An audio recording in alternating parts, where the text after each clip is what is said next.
Assalamualaikum warahmatullahi wabarakatuh. Bismillahirrahmanirrahim. Alhamdulillahilladzi an'amana bi ni'matil iman wal islam. Wassalatu wassalamu ala khairil anam wa ala alihi wa ashabihi ya nabi'il ulumi wal hikam. Allahumma salli wa sallim wa barik ala sayyidina Muhammad wa ala alihi wa ashabihi ajma'in.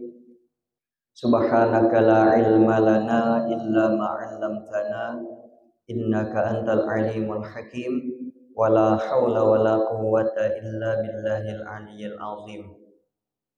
Rabbi shrah li sadri wa yassir li amri wahlul 'uqdatam min lisani yafqahu qawli wa tsabbit lisani wahdi qalbi bihaqqi sayyidina Muhammadin sallallahu alaihi wasallam. Nawaitu ta'alluma wa ta'lima wa tadhakkura wa tadhkira wa naf'a wal intifa' wal ifadata wal istifadah wal hassa ala tamassuki bi kitabillahi wa sunnati rasulillahi sallallahu alaihi wasallam wa du'a ilal huda wa dalalata ala al khair ibtigha'a wajhillahi wa mardatihi wa thawabihi subhanahu wa ta'ala. Ila hadratin Nabil Mustafa Rasulillah sallallahu alaihi wasallam wa ila arwahi jami'al muslimin wal muslimat wal mu'minin wal mu'minat wa ila masyayikh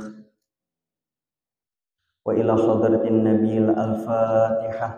A'udzu billahi minasy syaithanir rajim. Bismillahirrahmanirrahim. Alhamdulillahi rabbil alamin. Arrahmanir rahim. Maliki yaumiddin. Iyyaka na'budu wa iyyaka nasta'in. Ihdinas siratal mustaqim.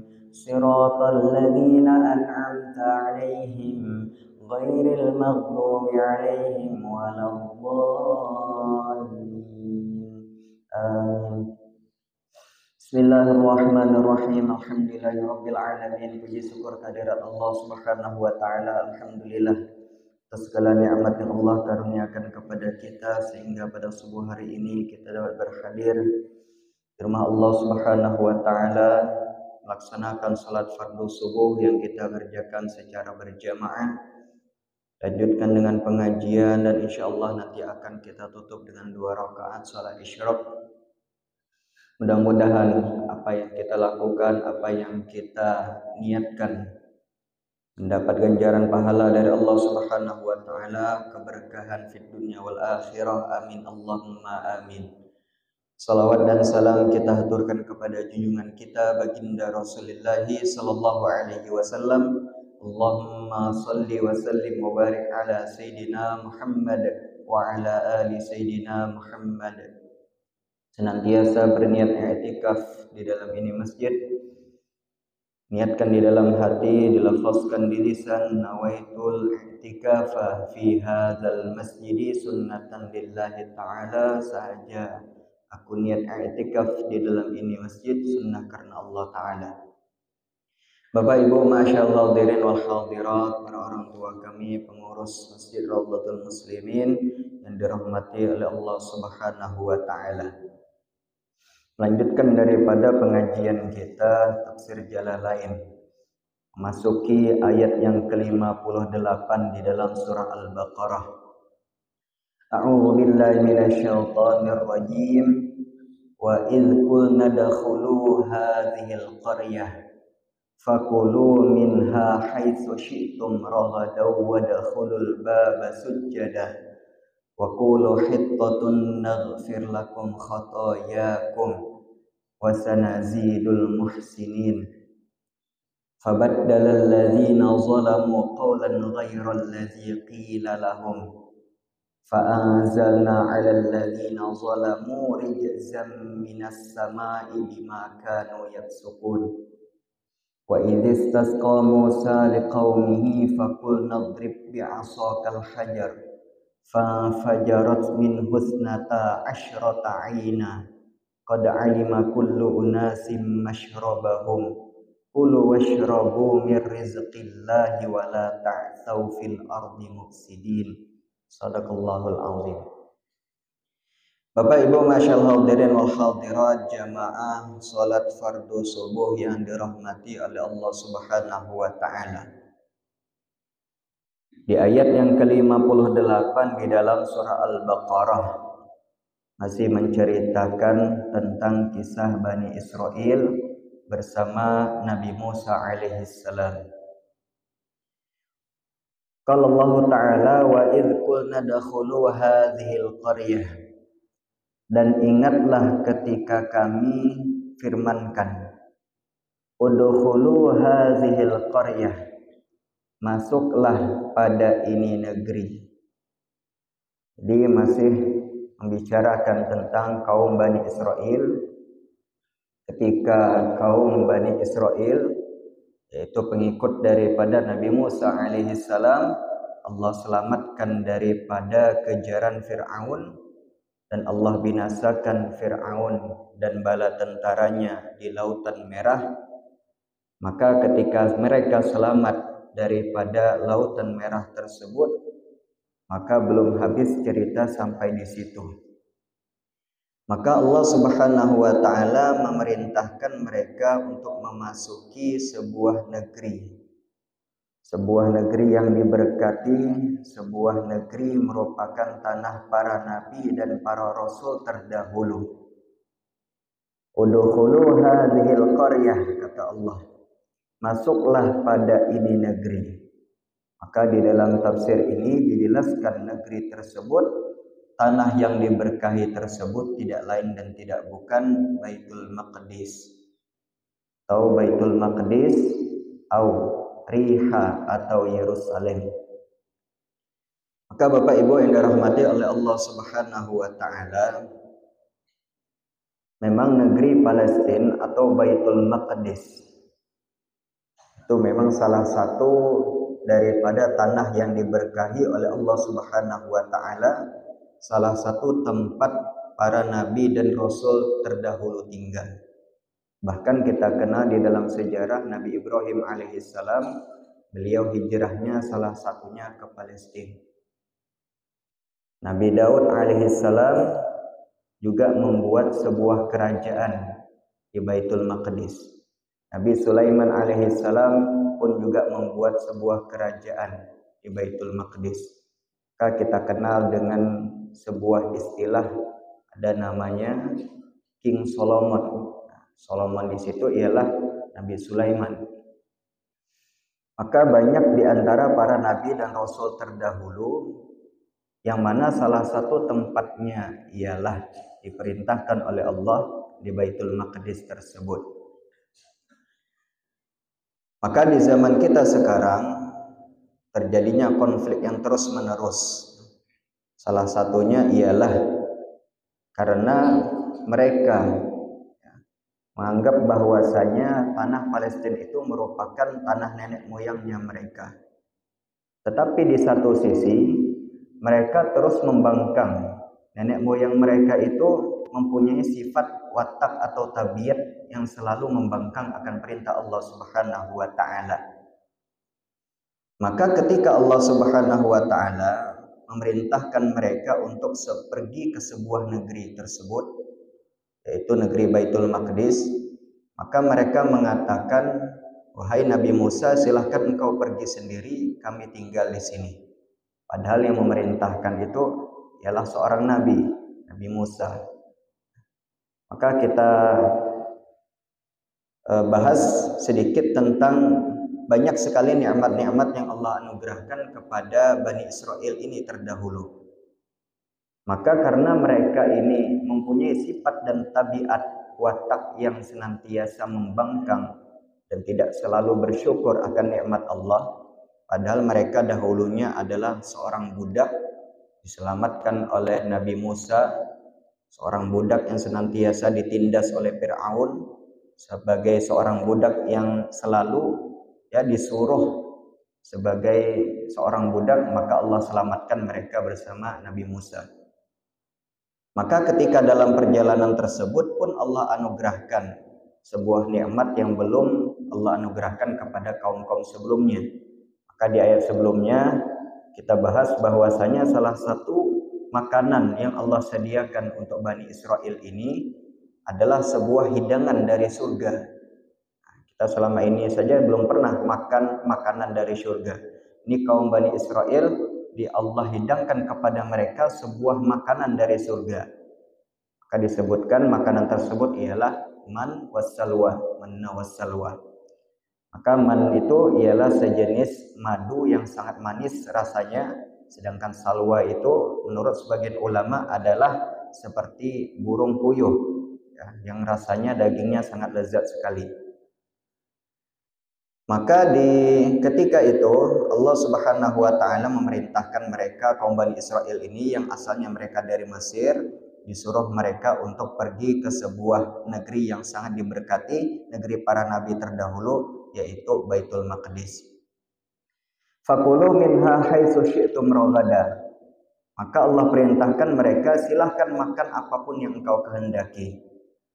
Maka salah satu perintah Allah di dalam ini ayat, wadkhulul baba sujada. Masuklah dalam ini negeri, dalam Baitul Maqdis tersebut secara sujada, hal keadaan sujud, hal keadaan merendah diri. Artinya ketika mereka masuk dalam Baitul Maqdis tersebut dalam keadaan merendah diri, dalam keadaan tawadu, tidak mensombongkan diri. Karena negeri-negeri terdahulu itu biasanya sekeliling daripada tempat itu ya dilapisi dengan benteng-benteng yang sangat tinggi, sehingga ada sebuah pintu atau gerbang masuk. Maka ketika kaum Bani Israel ini disuruh untuk memasuki sebuah gerbang itu, pintu masuk tersebut, Allah perintahkan mereka masuk dalam keadaan merendah diri, dalam keadaan tawaduk, sambil membaca zikir istighfar kepada Allah. Wa qulu hittatun naghfir lakum. Maka diperintahkan mereka untuk memperbanyak istighfar. Sadari mereka ini masuk ini berkat rahmat Allah. Mereka masuk dalam gerbang ini semata-mata karunia Allah. Menyadari mereka itu masuk dalam tempat ini merasa bahwasanya mereka itu banyak dosanya kepada Allah. Ini memang salah satu adab kita dalam memasuki sebuah tempat yang suci. Maka ketika kita juga memasuki tempat yang suci, seperti halnya masjid ini pun juga disunnahkan untuk membaca doa. Allahumma ftahli abwaba rahmatik. Ya Allah, bukakanlah pintu-pintu rahmat kepadaku. Ketika memasuki tanah Masjidil Haram pun juga ada doa-doa yang dibaca. Pun juga ketika kita masuk dalam rumah kita, itu pun ada doa-doa yang dibaca. Disunnahkan membaca surah Al-Ikhlas 3 kali. Ya. Bahkan ketika tidak ada orang di dalam rumah kita, pun juga kita dianjurkan untuk mengucap salam, ya. Assalamualaikum ya ahlal bait. Karena walaupun tidak ada orang secara zahirnya di dalam rumah kita, ada yang menghuni rumah kita seperti para malaikatnya Allah. Nah, maka dianjurkan ketika memasuki sebuah tempat rumah, tempat yang suci, senantiasa kita membaca doa. Bahkan ke tempat yang terjelek sekalipun, tempat kita buang hajat pun kita disunnahkan membaca doa. Ya, Allahumma inni a'udzubika minal khubusi wal khaba'ith. Tempat yang kotor sekalipun disunnahkan baca doa. Itulah salah satu kesempurnaan Islam yang Allah ajarkan kepada kita. Maka ini salah satu perintah Allah kepada Bani Israel. Ketika engkau masuk ke sebuah negeri tersebut, melewati akan gerbangnya, maka perbanyak istighfar kepada Allah dengan rasa merendah diri, dengan rasa tawaduk kepada Allah. Wasanazidul muhsinin. Maka kalau mereka melakukan hal seperti itu, Allah akan mengampunkan dosa mereka yang telah lalu, dan Allah akan ganti kebaikan kepada mereka. Padahal ini perintah ini sangat mudah sekali. Ketika masuk sebuah tempat, sebuah gerbang tersebut, masuk dalam keadaan merendah diri sambil membaca istighfar, maka Allah akan ampunkan dosa mereka yang telah lalu dan mengganti akan kebaikan. Cuma diperintahkan masuk dalam keadaan tawadu, merendah, dan masuk dalam keadaan membaca istighfar, minta ampun kepada Allah. Tapi karena sifat watak daripada Bani Israel ini, ya, selalu membangkang dan jarang bersyukur kepada Allah Subhanahu wa taala, fabaddalal ladzina zalamu, maka mereka mengganti akan kezaliman. Jadi disuruh tadi istighfar kepada Allah, tapi mereka masuk dalam keadaan menyombongkan diri. Qaulan ghairal ladzi, mereka mengatakan dengan sebuah perkataan, hujjatun fi sya'ratin, ya, hubbatun fi sya'ratin, berilah kami gandum. Padahal masuk tadi disuruh baca istighfar, tapi mereka masuk mereka mengatakan beri kami gandum. Artinya mereka masuk ibaratnya minta kepada Allah, beri kami beras, beri kami makanan, beri kami konsumsi, beri kami makanan-makanan yang ingin kami makan. Padahal masuk tadi disuruh baca istighfar, tapi mereka mengatakan beri kami gandum, beri kami makanan. Padahal itulah saking sifat membangkangnya daripada kaum Bani Israel ini. Fa'anzalna 'alal ladzina zalamu, maka Allah Subhanahu wa taala menurunkan akan mereka sebuah azab karena kezaliman mereka. Rijzam minas sama, diturunkan akan sebuah azab, yaitu azaban ta'unan, yaitu penyakit yang Allah turunkan kepada mereka minas sama, dari langit, bima kanu yafsukun, disebabkan mereka fasik kepada Allah Subhanahu wa taala. Jadi Bapak Ibu masyarul hadirin yang dirahmati oleh Allah Subhanahu wa taala, memang konteks ayat ini berkaitan tentang kaum Nabi Musa Bani Israel, tetapi di satu sisi pun juga menjadi pelajaran kepada kita umatnya Nabi Muhammad. Apa pelajarannya? Ketika kita sudah terlalu melampaui dosa kepada Allah Subhanahu wa taala, maka Allah akan menurunkan sebuah azab sebagai peringatan kepada kita. Maka sebenarnya pada hakikatnya azab yang Allah turunkan, penyakit yang Allah turunkan kepada kita, itu salah satunya sebagai bentuk penghapusan dosa kepada kita. Karena mungkin kita ini terlalu banyak melakukan dosa kepada Allah Subhanahu wa taala. Bima kanu yafsukun, disebabkan mereka fasik kepada Allah. Maka di ayat yang selanjutnya Allah Subhanahu wa taala menyebutkan lagi, wa izistasqa Musa, dan ingatlah ketika Nabi Musa alaihissalam, kaumnya tersebut meminta kepada Nabi Musa, ay talabus suqya, meminta akan Nabi Musa menurunkan akan hujan di qaumihi, kepada kaumnya. Faqul nadrib bi'asakal hajar, akan tetapi Allah Subhanahu wa taala mengisyaratkan kepada Nabi Musa untuk memukulkan tongkatnya tersebut ke batu. Fa fajarat min husnata asyrata aina, maka memancarlah akan 12 mata air. Qad alima kullu unasim masyrabahum, sungguh mengetahui tiap-tiap kaum itu akan tempat minumnya. Kulu washrabu min rizqillah, makan dan minumlah daripada rezeki yang Allah anugerahkan kepada mereka.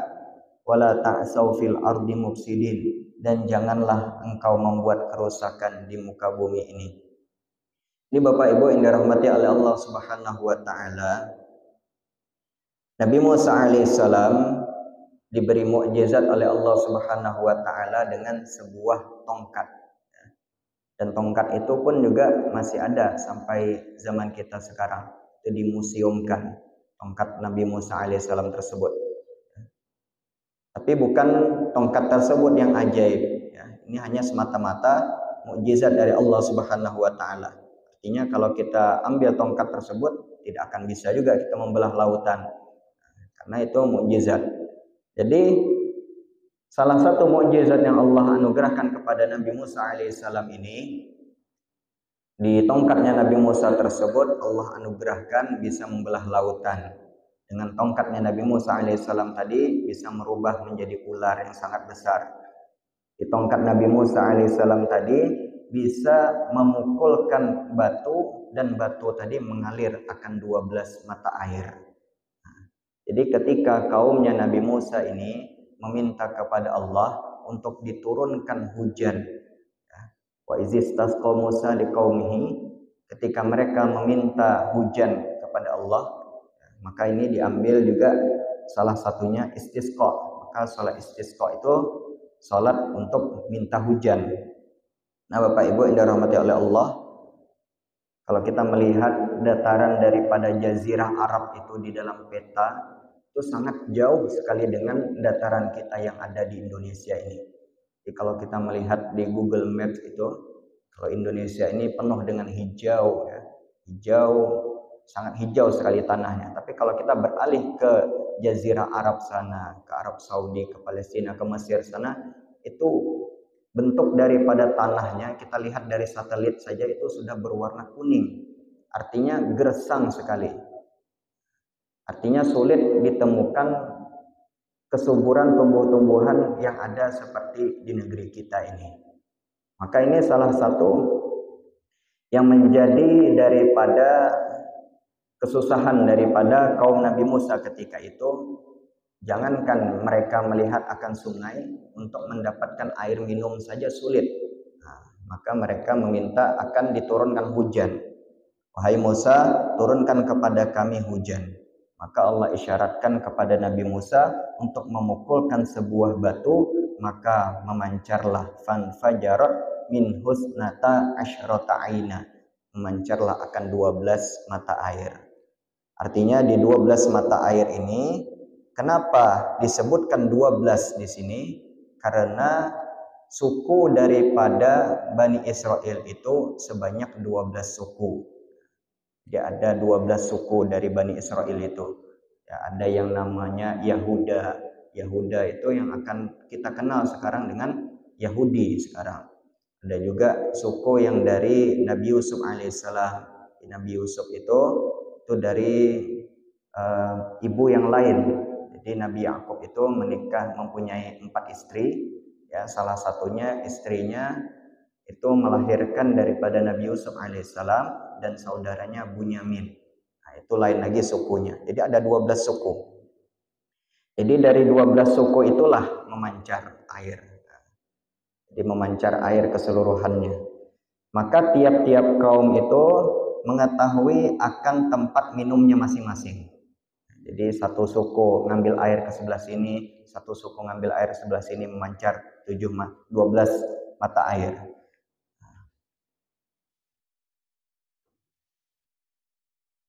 Kulu wasyrabu min rizqillah, makan dan minumlah dari rezeki yang Allah anugerahkan kepadamu. Jadi ini sangat luar biasa kalau kita baca sejarahnya Bapak Ibu sekalian. Nikmat yang Allah anugerahkan kepada Bani Israel ini sungguh sangat luar biasa. Ya. Di samping mereka tidak perlu lagi mencari makanan. Kalau kita kan mau makan tentu kita cari dulu. Subuh-subuh ke pasar, cari makan apa yang mau dimasak hari ini. Dimasak dulu, ada beras dimasak dulu, baru kita makan.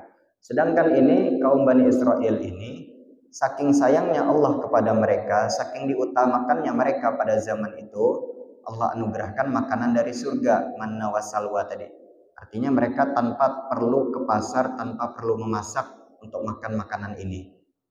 Dan juga ketika mereka ingin minum, Allah anugerahkan juga mata air, 12 mata air yang Allah anugerahkan. Kalau kita ingin minum kan kita harus beli dulu, beli air galon atau masak air hujan. Nah, itu. Jadi banyak sekali nikmat yang Allah anugerahkan kepada Bani Israel ini. Makan tinggal makan, minum tinggal minum, tinggal ikuti apa yang diperintahkan Nabi Musa. Maka mereka menjadi umat yang selamat. Tetapi mereka ini sungguh menjadi umat yang sangat membangkang dan tidak bersyukur. Kulu wasyrabu min rizqillah, makan dan minumlah kata Allah apa yang direzekikan kepadamu, wala ta'sau fil ardi mufsidin, dan jangan kamu menjadi orang yang berbuat akan kerusakan. Nah, tetapi pada akhirnya mereka ini menjadi umat yang sangat membuat kerusakan di muka bumi sampai zaman sekarang. Ya. Jadi Bapak Ibu yang dirahmati oleh Allah Subhanahu wa taala, saking kejamnya ya Zionis ini, keturunan Zionis Yahudi ini kan keturunan daripada Bani Israel tadi.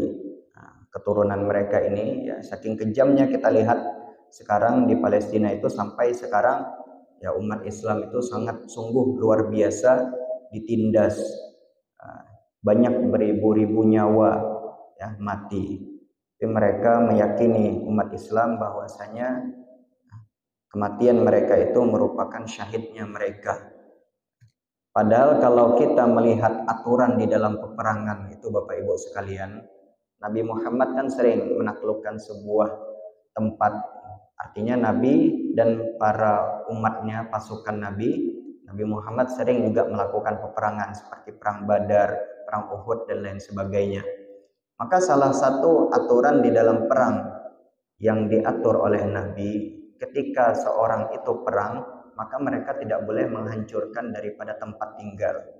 Tidak boleh menghancurkan tempat tinggal, tidak boleh menghancurkan fasilitas-fasilitas umum, tidak boleh menghancurkan daripada pepohonan, ya, tanaman-tanaman tidak boleh dihancurkan, tidak boleh membunuh wanita, tidak boleh membunuh anak-anak, tidak boleh membunuh orang bidang kesehatan.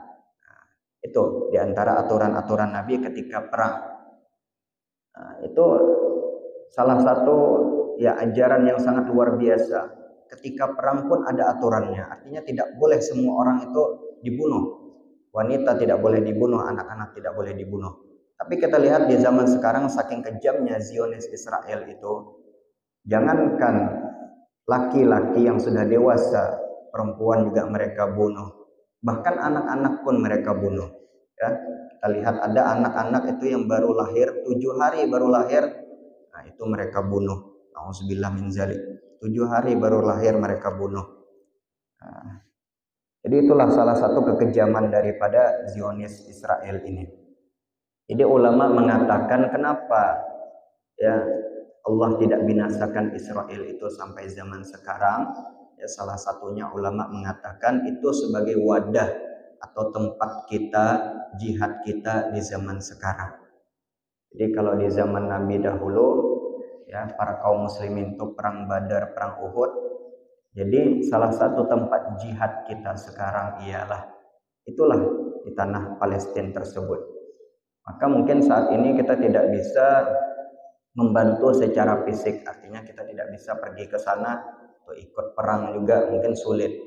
Nah, maka salah satunya yang kita lakukan ialah memberikan infak terbaik kita, yang memberikan donasi kita. Karena berperang itu tidak mesti dengan fisik, bisa dengan harta, ya bisa dengan pikiran.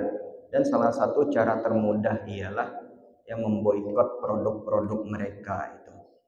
Nah Bapak Ibu yang dirahmati oleh Allah Subhanahu wa taala, karena salah satu yang menjadi donasi daripada Israel tadi ialah produk-produk daripada buatan Amerika Serikat tersebut. Nah, jadi donatur mereka itu yang membuat menjadi peluru-peluru bom-bomnya itu salah satu donaturnya ialah produk-produk mereka. Jadi kalau kita beli produk mereka, jadi uang mereka investasikan untuk peluru-peluru mereka, bom-bom kita. Jadi secara tidak langsung kita membantu mereka untuk membom saudara-saudara kita yang ada di Palestina itu. Auzubillah min zalik. Jadi itulah salah satu cara kita untuk membantu mereka, mungkin salah satunya dengan berdonasi tadi ya, senantiasa membaca doa juga. Doa usilahul mukmin, doa itu salah satu senjatanya orang mukmin. Nah, minimal dengan donasi atau doa itulah salah satunya. Artinya kita berada di pihak daripada kaum muslimin. Dia teringat akan sebuah kisah ketika Nabi Ibrahim alaihissalam. Jadi Nabi Ibrahim itu ketika hendak dibakar oleh Raja Namrud maka ada sebagian binatang yang membantu daripada Raja Namrud, ada sebagian binatang yang membantu daripada Nabi Ibrahim. Salah satu binatang yang membantu daripada Raja Namrud itu ialah cicak ya. Cicak itu meniup-niupkan yang ada di mulutnya, meniupkan angin supaya api itu terus berkobar. Artinya walaupun yang dilakukan cicak tadi tidak akan menambah kobaran api tadi, tetapi di satu sisi dia membantu daripada Raja Namrud tadi. Berarti dia ada di pihaknya. Sedangkan di sisi lain ada burung pipit. Nah, burung pipit itu mengambil air ke lautan, diteteskannya air ke kobaran api Nabi Ibrahim tadi. Jadi ditanya oleh binatang lain, kenapa engkau melakukan hal seperti itu? Tetesan airmu tadi tidak akan memadamkan daripada api yang dibakar oleh Raja Namrud tadi. Maka burung pipit tadi mengatakan, walaupun ini tidak akan memadamkan api, tapi ini sebagai salah satu cara usaha saya ketika Allah tanya, apa yang engkau lakukan untuk memadamkan api yang ada membakar Nabi Ibrahim tadi? Maka burung pipit tadi mengatakan, sudah ya Allah, saya sudah melakukan, tapi apalah daya, paruhku tidak besar, aku hanya bisa meneteskan beberapa air untuk memadamkan api tersebut. Artinya burung pipit tadi berpihak kepada Nabi Ibrahim alaihissalam. Begitu juga untuk kita, tidak bisa kita melakukan hal yang besar, minimal apa yang bisa kita lakukan, hal terkecil sekalipun, itu menandakan kita di pihaknya orang Islam, di pihaknya kaum muslimin yang ada di Palestina tersebut. Kita lanjutkan sedikit Bapak Ibu sekalian dirahmati oleh Allah. Wa idz qultum ya Musa. Nah, ini salah satu kebangkangan masih daripada kaum Bani Israel ini. Wa idz qultum ya Musa, dan ingatlah ketika kaum Bani Israel mengatakan, ya Musa, wahai Nabi Musa, lan nasbiru ala ta'ami wahid. Kami tidak sabar memakan sebuah makanan saja. Jadi kaum Bani Israel tadi minta kepada Nabi Musa, wahai Nabi Musa, kami ini bosan makan makanan man dan salwa ini. Makan makanan manna dan salwa ini kami sudah bosan. Kami sudah bosan. Ini kaum Bani Israel ini minta kepada Nabi. Bilang kepada Nabi, kami bosan sudah makan makanan ini. Dengan satu jenis makanan ini kami sudah bosan. Fad'u lana, maka berdoalah kepada Allah untuk menurunkan kepada kami mimma tumbitul ard, apa yang ada di bumi. Jadi ketika Allah sudah menurunkan makanan hidangan dari langit, maka mereka ini minta kepada Nabi Musa supaya diturunkan kembali, ditumbuhkan kembali makanan-makanan yang dari bumi. Seperti apa? Mimbaqaliha, daripada sayur mayur, wa kitsaiha, dan mentimun, wa fumiha, dan bawang putih, wa adasiha, dan kacang adas, wa basaliha, dan bawang merah. Nah, ini kan makanan yang kalau kita temui di pasar pasti ada. Sayur, timun, bawang merah, bawang putih. Nah, tak percaya Bapak Ibu pergilah ke pasar, pasti ketemu ini. Nah, sayur-sayur ini kan. Maka Nabi Musa mengatakan, qala atastabdiluna allazi huwa adna billazi huwa khair. Kenapa engkau ingin mengganti sesuatu yang lebih baik kepada sesuatu yang lebih rendah? Ihbitu misron. Maka Nabi Musa mengatakan, kalau engkau ingin makanan itu, silahkan pergi ke negeri sana. Silahkan pergi ke sebuah tempat sana. Fa inna lakum ma sa'altum. Maka sesungguhnya engkau pasti akan mendapatkan apa yang kamu minta.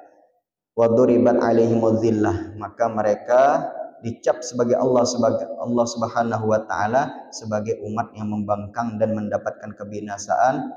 Wal maskanatu, dan mereka ditampakkan kemiskinan akan mereka. Faba waba'u bighadabi minallah, dan mereka mendapatkan kemurkaan dari Allah Subhanahu wa taala. Zalika bi annahum kanu yakfuruna bi ayatillah, karena mereka mengingkari akan ayat-ayat Allah Subhanahu wa taala. Wa yaqtuluna an-nabiyina bighairil haq, dan mereka juga membunuh para nabi. Zalika bima asaw wa kanu ya'tadun. Bermula demikian itu disebabkan bermaksiat mereka akan apa yang Allah janjikan kepada mereka. Jadi Bapak Ibu rahimakumullah, Ini salah satu sifat kebangkangan daripada Bani Israel tadi. Sudah Allah turunkan daripada hidangan dari langit manna wasalwa. Sudah Allah berikan kepada mereka mata air untuk mereka minum. Tapi mereka mengatakan kepada Nabi Musa, kami bosan Nabi Musa dengan memakan satu jenis makanan ini saja. Perintahkan kepada Allah supaya ia menurunkan kepada kami seperti sayur mayur, mentimun, kacang-kacangan, bawang merah, bawang putih. Nah, jadi mereka bosan dengan makanan hidangan dari langit tadi. Nah, jadi di satu sisi dapat kita ambil kesimpulan bahwasanya Bani Israel ini merupakan salah satu umat yang tidak bersyukur akan Allah Subhanahu wa taala. Ketika sudah diberi oleh Allah suatu nikmat, mereka terus membangkang, tidak bersyukur kepada Allah, maka mereka dicap sebagai umat yang terhina pada masa itu. Mudah-mudahan dengan pengajian subuh ini ada hikmah yang dapat kita ambil, ada kesimpulan yang dapat kita amalkan dalam kehidupan kita sehari-hari. Amin. Allahumma amin. Kiranya ini dapat disampaikan. Insyaallah nanti kita sambung di pertemuan yang akan datang. Allah Subhanahu wa taala a'lam bis-shawab. Al-Fatihah. A'udzubillahi minasyaitonir rajim. Bismillahirrahmanirrahim. Alhamdulillahirabbil alamin arrahmanir rahim maliki yaumiddin iyyaka na'budu wa iyyaka nasta'in ihdinas siratal mustaqim siratal ladzina an'amta 'alaihim ghairil maghdubi 'alaihim waladdallin amin. Amin amin bismillahirrahmanirrahim alhamdulillahirabbil alamin Allahumma shalli ala sayyidina Muhammad wa ala alihi wa sahbihi ajma'in. Rabbi zidna ilma wasi'lana fi arzaqina waj'alna mahbuban fi qulubi ibadika wa azizan fi uyunihim waj'alna wajihan fid dunya wal akhirah wa minal muqarrabin ya kasiran nawali hasanal fi'ali qa'iman bila zawal ya mubdi'an bila misal falkal hamdu wal minnatu wasyarafu ala kulli hal sallallahu ala sayyidina Muhammad wa ala alihi wa sahbihi wa sallam walhamdulillahi rabbil alamin. Assalamualaikum warahmatullahi wabarakatuh.